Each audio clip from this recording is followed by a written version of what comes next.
Hello, everyone. I am Zhang, coming from the Chinese University of Hong Kong. Today, I will introduce our work, BSCache, a Brisk semantic caching scheme for cloud-based performance monitoring time series systems.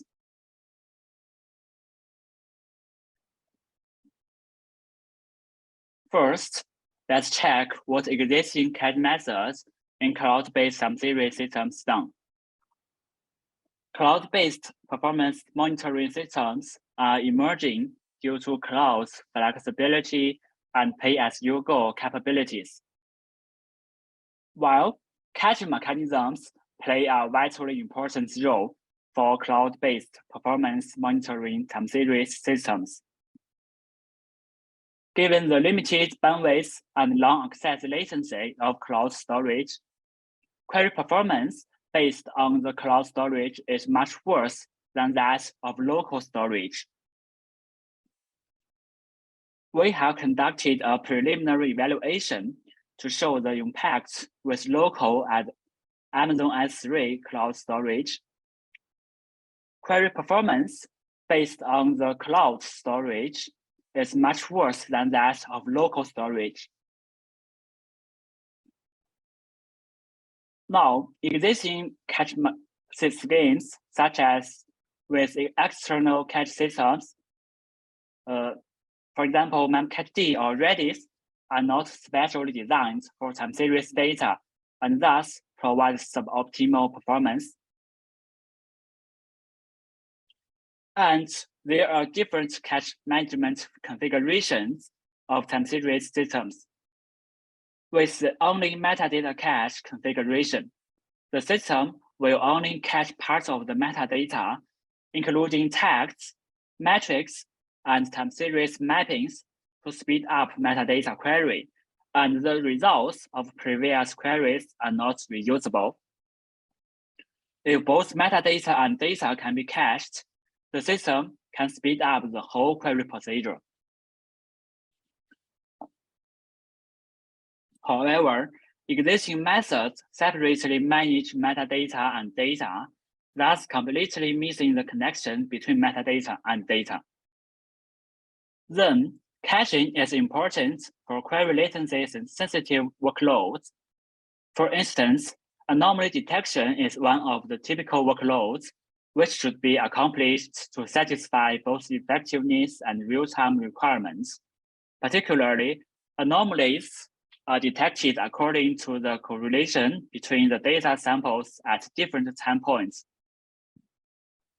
which means that the system should access corresponding time series in real time and get the data points as soon as possible. Then let's look at the semantic time series data caching. So for existing methods that separately manage metadata and data cache, the connection between metadata and data are completely missed.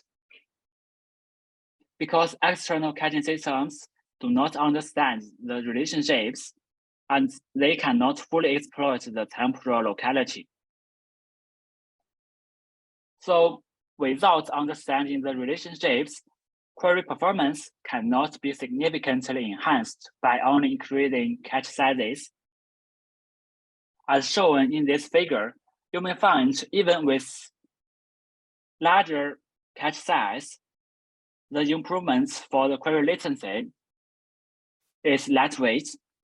There also exists simple internal caching mechanisms in cloud-based performance monitoring time series systems.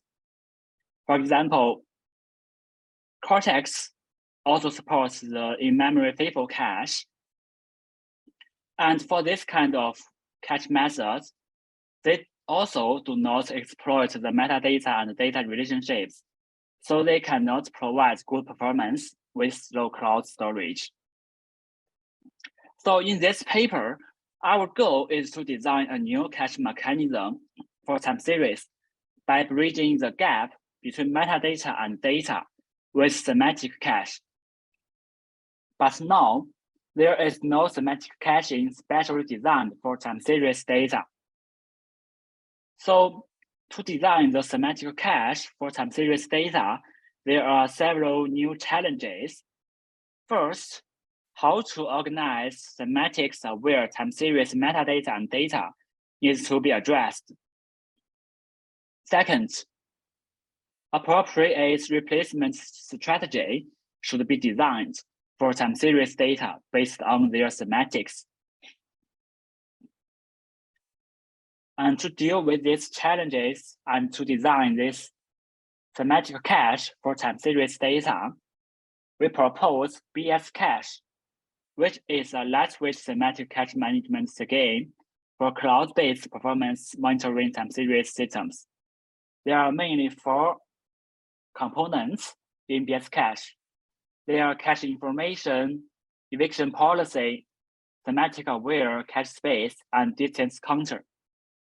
So this semantic-aware cache space is used to maintain cached metadata and data based on their semantics.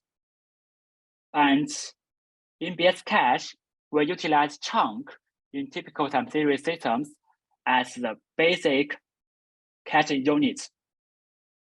And we treat both the metric names and tags as metric and manage them together in this cache space. And global information of the cache is maintained in cache information, including free space, the size of cached metrics, time series mappings, and chunks. And distance counter records the semantics of cached metadata and data and query history. And eviction policy is designed based on the information of distance counter. Also, our BSCache provides 2 simple interfaces for users to do the query. So we have read cache and write cache.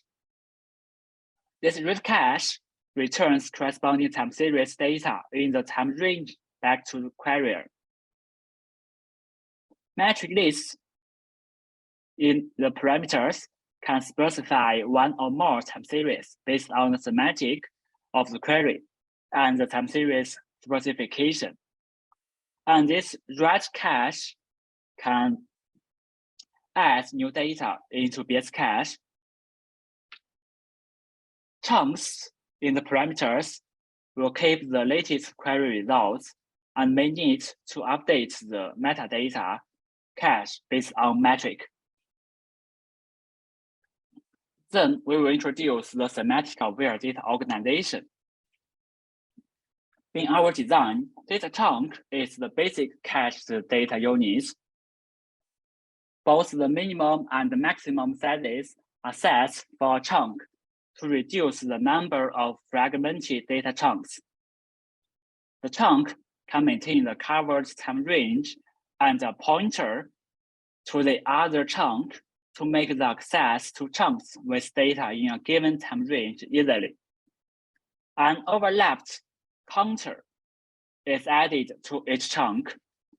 If the value of the overlapped counter is 0, it means that the chunk can be evicted safely, because no semantic regions will utilize this chunk at this moment. And for metadata maintenance, we mainly manage metrics and time series mappings. In our design, metrics data are maintained in a hash table called metric list with time series IDs that need the metric. And the mapping list contains the time series metrics information. Each entry contains 1 unique ID for the time series, a list of metrics index, and the memory address to the latest chunk of this time series. And this figure shows an example of metadata maintenance. There are 4 metrics and 3 active time series in BSCache now. In metric list, CPU 1 records time series ID 2 and ID 5 because these 2 time series contain metric CPU 1 as shown in mapping list. For this mapping list, we know that time series 2 is made up with 3 metrics, 2, 4, and 6. they are CPU 1, cache, and core 0, respectively. And the data chunk C35 can be quickly retrieved with this mapping list. Based on semantic cache, semantic region is the cache management unit. Each semantic region should maintain the information of one query and preserve the relationships between time series metadata and data. So each semantic region contains corresponding metrics, time series, and chunked information, and the information of one query. Metrics information and time range of time series are selected as two dimensions of semantic region to explicitly record the data access pattern of one query. Because the metric dimension is not continuous, we just treat it as a series of uncorrelated and disordered points. In this way, the metric dimension can be randomly organized. So we only need to focus on the weights of this dimension, but not the real index of metrics. When the semantic regions are formed, the metric dimension can represent how many metrics are involved in one region. The intersection of new query and semantic region is discarded because our new designed semantic region for time series cannot support fully functionality, and for the chunks in the overlapped part, the overlap counter will increment by 1. This figure shows an example. At the very beginning, we have this query 1. So after query 1, one region for this query 1 is generated.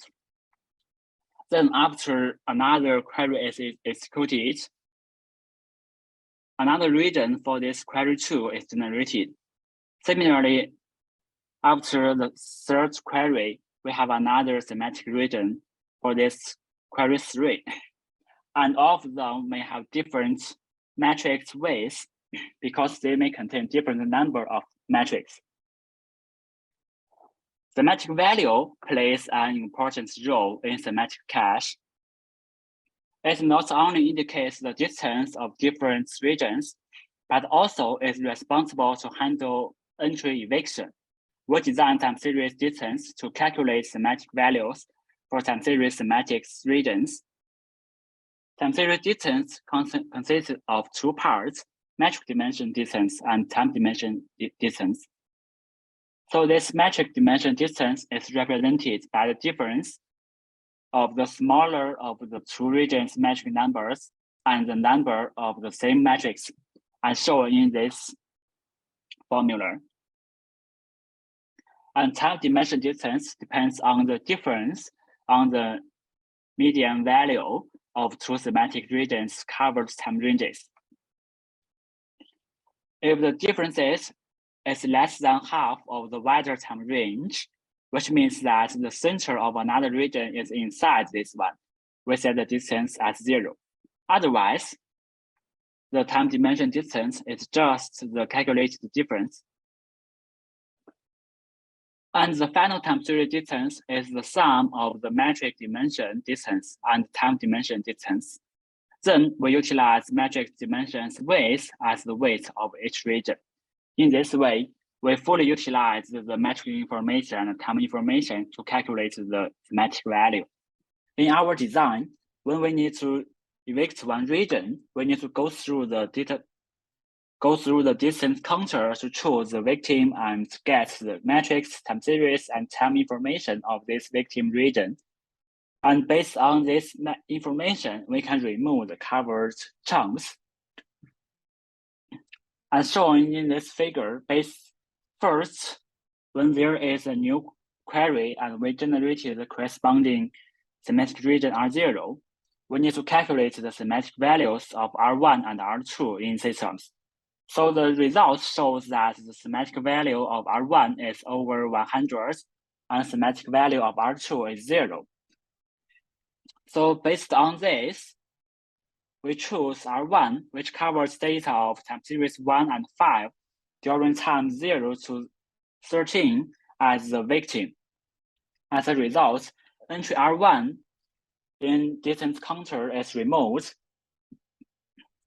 because only R1 covers time series 5, all the chunks of time series 5, mapping list entry time series 5, and metric M12 are also deleted. On the other hand, for time series 1, because region 2 still contains the data chunk C1, so the relative data cannot be directly evicted. Then after the eviction procedure, the metadata and data of R0 can be inserted into BSCache. And now let's see the evaluation results. We integrated BSCache into Cortex, and we developed it on local server and Amazon EC2 server. And this is only for production environment evaluation. And we compared with Cortex with memcached, only metadata cache, or both metadata and data cache, and also compare it with naive in-memory FIFO caching. For the production environment evaluation, we execute queries with two different workloads. One is the query latency sensitive workloads, such as anomaly detection, and the other one is time series analysis and prediction workloads, which require a large amount of data for data mining or machine learning. So we conduct experiments on local server with network connection to Amazon S3 and under the Amazon cloud environment with an Amazon EC2 server. For both configurations, the query latency results show similar trends. And for both workloads, BSCache has the lowest query latency. Specifically, it can achieve 2.23 times and 1.79 times speed ups compared with memcached for the history data, requirement workloads, and latency-sensitive workloads, respectively. And we also done a series of evaluation for synthetic workloads. We adopt 8 TSBS query patterns, and this figure shows the results. We know that BSCache has the lowest query latency, followed by the memcached data strategy. The other two strategies have similar performance because both of them only had metadata, so that cache improvement is not as much as data cache. And then, to show the effectiveness of BSCache, we compare the cache-hit ratios of BSCache, memcached data, and FIFO under 4 workloads, which are 181, 511, high 1, and CPU all 8 query patterns.